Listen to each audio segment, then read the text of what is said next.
भारत में अब वक्त है चीन बॉर्डर पर देश की सुरक्षा में लगे जवानों को ताकत देने वाली खबर पर आपको अपडेट करने का। ये खबर है काम की, कहानी है कमाल की। डीआरडीओ ने लद्दाख से सटी चीन सीमा पर तैनात सैनिकों को थकान और तनाव से दूर रखने के लिए एक सुपर फूड इजाद किया है। डीआरडीओ ने लद्दाख के लोकल जंगली फल पर लंबी रिसर्च की और उसी रिसर्च में ये खोज निकलकर सामने आई जिसे हम सुपर फूड कह रहे हैं, जो सैनिकों को बनाता है सुपरमैन।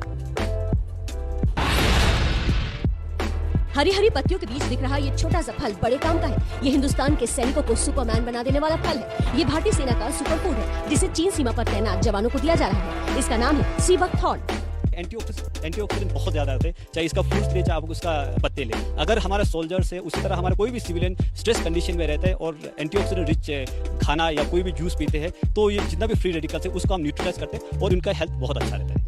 सी बकथॉर्न हिमालय की चोटियों में तैनात जवानों को ये तनाव मुक्त रखने और थकान दूर करने के बड़े काम आता है। अब इस जंगली फल का जूस मोर्चे पर तैनात जवानों तक ज्यादा से ज्यादा मात्रा में पहुंचाने की प्लानिंग है।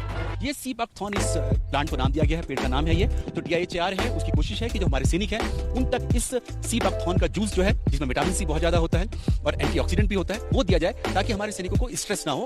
लेह स्थित defence institute of high altitude research यानी DIHR ने एक लंबी रिसर्च के बाद इसे बहुत उपयोगी पाया है। इसमें आंवला से कई गुना ज्यादा विटामिन होता है।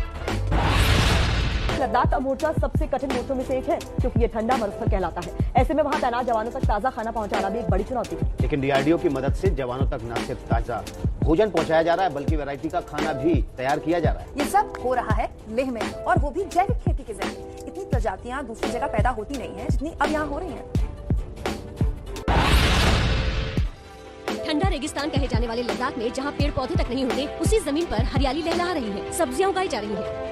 50 किलो तक का कद्दू और 14 किलो तक की गोभी पैदा की जा रही है। ये सब हो रहा है सीमा पर तैनात भारतीय जवानों के लिए और इसके पीछे है DRDO। एबीपी न्यूज की टीम इस वक्त उसी लैब में उसी कैंपस में मौजूद है DIHR के। देखेंगे चारों तरफ पूरा रेगिस्तान है, यहाँ पर कोल्ड डेजर्ट यहाँ पर है और कोई पौधा नहीं होता, लेकिन यहाँ इस कैंपस में पूरी ग्रीनरी यहाँ पर दिखाई देती है। यहाँ पर पेड़ भी हैं, पौधे भी हैं, सब्जियां भी हो रही हैं, हर तरह की सब्जी कोई भी सब्जी लें वो यहाँ पर मौजूद है। लेह में defence institute of high altitude research यानी DIHR 1962 की जंग के बाद स्थापित की गई। यहीं से ऊंचे हिमालयी क्षेत्रों में तैनात सैनिकों तक ताजा खाना पहुंचाने की व्यवस्था की जाती है। 101 तरह की सब्जियां हम यहाँ लद्दाख में जैसे मरुस्थल में भी उगा सकते हैं और देखिएगा हमारे किसान द्वारा तकरीबन 28 तरह की सब्जियां फ्रेश वेजिटेबल्स, ऑर्गेनिक वेजिटेबल हमारे फोर्स को मुहैया कराती है। हमने उनका एक कोऑपरेटिव सोसाइटीज बनाया है। सेना की पुरानी कहावत है कि युद्ध के मैदान में जाने के लिए सैनिकों को पेट के बल जाना पड़ता है। लद्दाख से सटी चीन सीमा पर DRDO ने इसी का खास ख्याल रखा है।